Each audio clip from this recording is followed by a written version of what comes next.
월간조선 정혜연입니다. 월간조선 최우석입니다.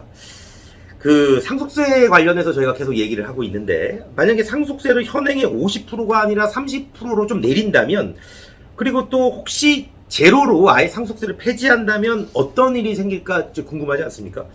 연구소와 몇몇 학자들이 시뮬레이션을 해봤는데, 뭐 맞을 수도 있고 틀릴 수도 있습니다. 시뮬레이션이라는 게 다 맞진 않아요. 뭐 게임도 뭐 이렇게 뭐 월드컵 전에 한번 돌려보잖아요. 한국이랑 우루과이랑 뭐 누가 이기나. 근데 뭐 그 결과대로 안 되지 않습니까? 뭐 어쨌든 그럼에도 불구하고 시뮬레이션대로 갈 가능성이 51%, 한 절반에서 조금 더 높을 수 있기 때문에 그거에 대해서 한번 알아보도록 하겠습니다. 예.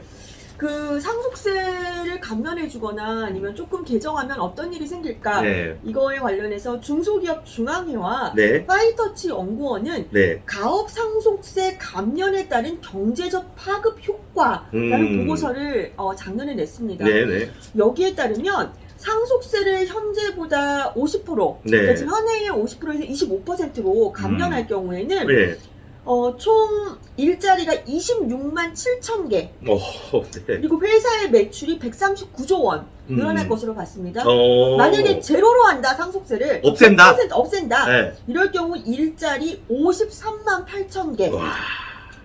회사의 총 매출액 284조 원 증가를 예측을 했는데요. 이분들 얘기는 그런 거죠. 상속세로 인해서 상속세를 내야 할 부담이 적다면 이제 기업의 주가를 일부러 떨어뜨리거나 아니면은 뭐 올리지 않으려는 노력을 할 필요가 없는 것이고, 또 그리고 굳이 배당 같은 것도 많이 해야 될 필요가 없어요. 네. 그러니까 투자를 오히려 많이 하게 되면, 투자라는 것은 인력 고용이고 또 R&D 투자잖아요. 네. 특히 사람을 많이 고용하게 되면은 이제 일자리가 늘어나지 않겠느냐. 그러니까 선순환을 얘기하는 거죠. 그렇죠.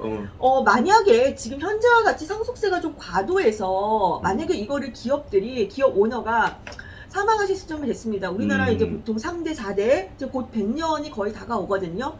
그러니까 이제 많이 오너, 이제 대기업뿐만 아니라 이제 중견기업, 중소기업 오너들이 이제 조금 고령이신데, 네. 이분들이 만약에 자식들이 일단 1번, 나는 할 의향이 없다. 예를 들어서 뭐 해외에 나가 살거나, 뭐 아니면 학자의 길을 걷거나, 의료인이거나, 아니면은 뭐 다른 뜻이 있어서 옷 장사 같은 걸 하시거나 할 생각이 없다, 아버지 뜻은. 그런 경우가 있을 수 있어요. 근데 두 번째는 상속세를 내가 도저히 내면서까지 이 회사를 물려받을 필요가 없다. 네. 이럴 수도 있죠. 이럴 경우 이 오너가 선택할 수 있는 방법은 이거를 사모펀드에다가 매각을 하는 겁니다. 네. 그럼 사모펀드에서는 사모펀드라는 게 수익률을 그렇죠. 추구하는 곳이기 때문에 이 회사를 뭐 고용을 전부 다 하고 인수인계하고 이 회사의 가치를 그대로 한다, 이런 경우는 잘 없어요. 일단 회사를 인수하게 되면 사모펀드들은 회사를 이렇게 조각조각 내서, 왜냐면 이윤이 높은 곳이 있고 이윤이 낮은 곳이 있잖아요. 우리가 뭐 부품 같은 것도 다 해체하면은 비싼 부품, 비싸게 팔릴 수 있는 부품이 있고, 이건 그냥 돈 주고 버려야 된다, 이런 게 있잖아요. 그렇죠. 사모펀드들도 그런 걸 하는 겁니다.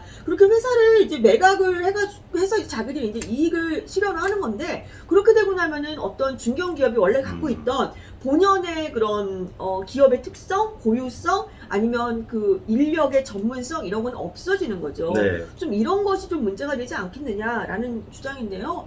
이제 한국경제원의 임동원 박사 같은 경우는 이런 얘기를 했습니다. 기업 상속에 대한 게 이제 본격화된 게 이제 별로 없기 최근이기 때문에 기업 상속세를 감면시켜서 투자가 촉진됐는지에 대한 연구 결과는 아직 없다.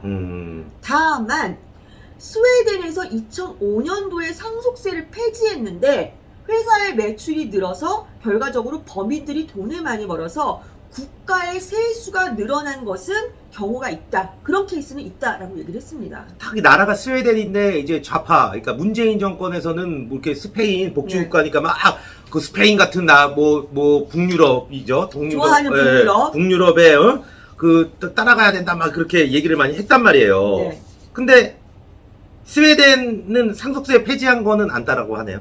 그런 거는 안 따라가죠. 네. 자, 물론 우리나라에 물론 대기업은 아니고요. 네. 중소, 중견기업의 가업 승계를 위한 보호 조치가 있기는 합니다. 네. 그리고 이 보호 조치를 가지고 혜택을 본 기업도 분명히 있습니다.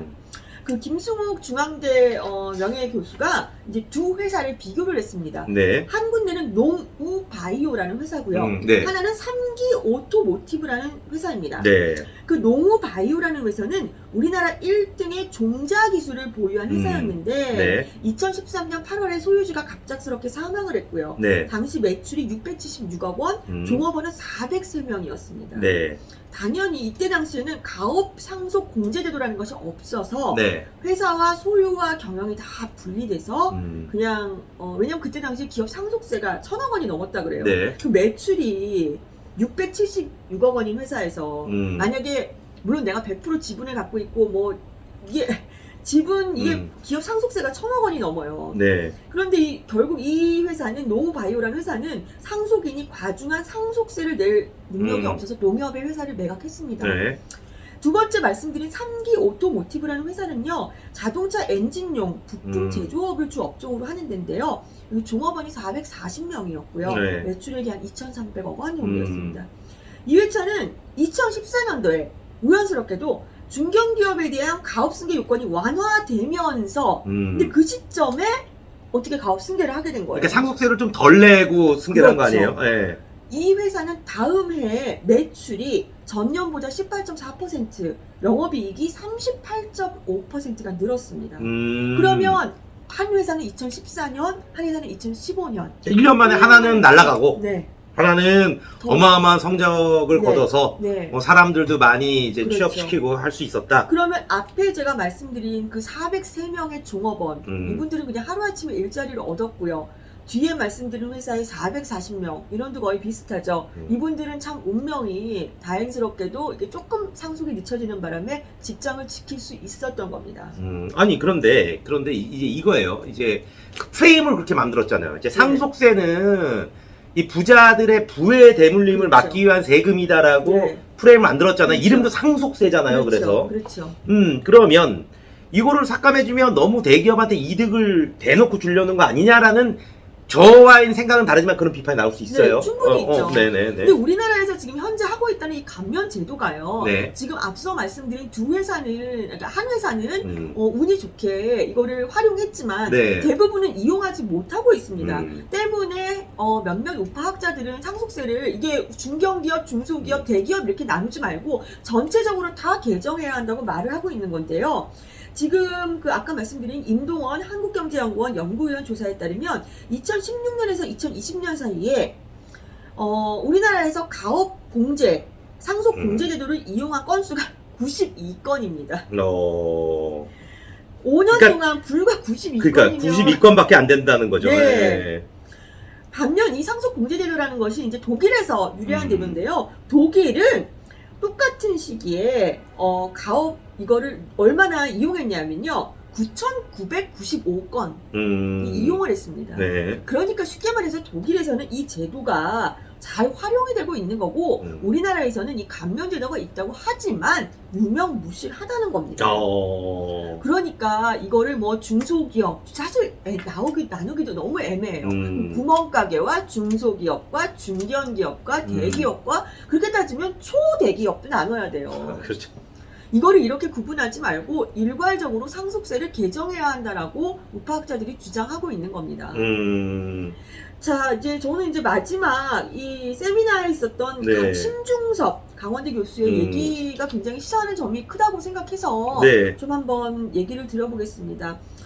심중섭 교수는 굉장히 흥미로운 주장이다라고 하면서 인간이 재산을 늘리고 늘어난 재산을 자신의 의지대로 사용하겠다는 것은 인류 문명 발전의 원동력이었다. 네. 모든 부모는 자기 자식이 자기보다 더 좋은 삶을 살기를 원하기 때문이다. 그렇죠. 우리가 막아야 할 것은 부의 대물림이 아니라 가난의 대물림이다. 다른 사람이 건강하다고 내가 병든 것이 아니듯이 다른 사람이 잘 산다고 해서 내가 못 사는 게 아니다. 저는 이 대목에서 참 많이 이것이 많은 걸 내포하고 있지 않을까라는 생각이 들었습니다. 여러분이 생각하는 소위 말하는 좌파 세력, 제가 생각하는 좌파 세력은 뭐 본인들도 뭐 머리가 좋아서 공부도 열심히 하고 해서 인류대를 갔어요. 그런데 뭐 조금 뭐 했다고 해서 조금 단합받고 그걸로 30년 동안인가요? 혜택을 받고 살고 있습니다. 네. 그 자식들, 얘 청문회 할 때 보셨죠? 막 운동권 자식들 어디 가서 보면 다 외국에 있어요. 그렇게 미국이 싫다고 하는 사람들의 자식들이 다 미국에서 공부하고 있다고요. 이 사람들조차 가난의 대물림을 막으려고 애쓰고 있으면서도 겉으로는 이 상속세, 이 제일 주장한 게 좌파 정부 아닙니까? 그렇죠. 이거, 그러니까 윤석열 대통령이 잘하고 못하고를 떠나서 그 사람이 조금 실수를 하고 이런 거를 지적하기보다 그 정권이 바뀌었어요. 정권이. 이 성향이 다른 정권이 들어왔다고요. 그동안 5년 동안의 잘못된 거를 바로잡을 수 있도록 여러분들이 응원을 해주셔야 하나라도 더 바로잡을 수 있습니다. 예, 이번 시간 여기서 마치도록 하겠습니다. 감사합니다.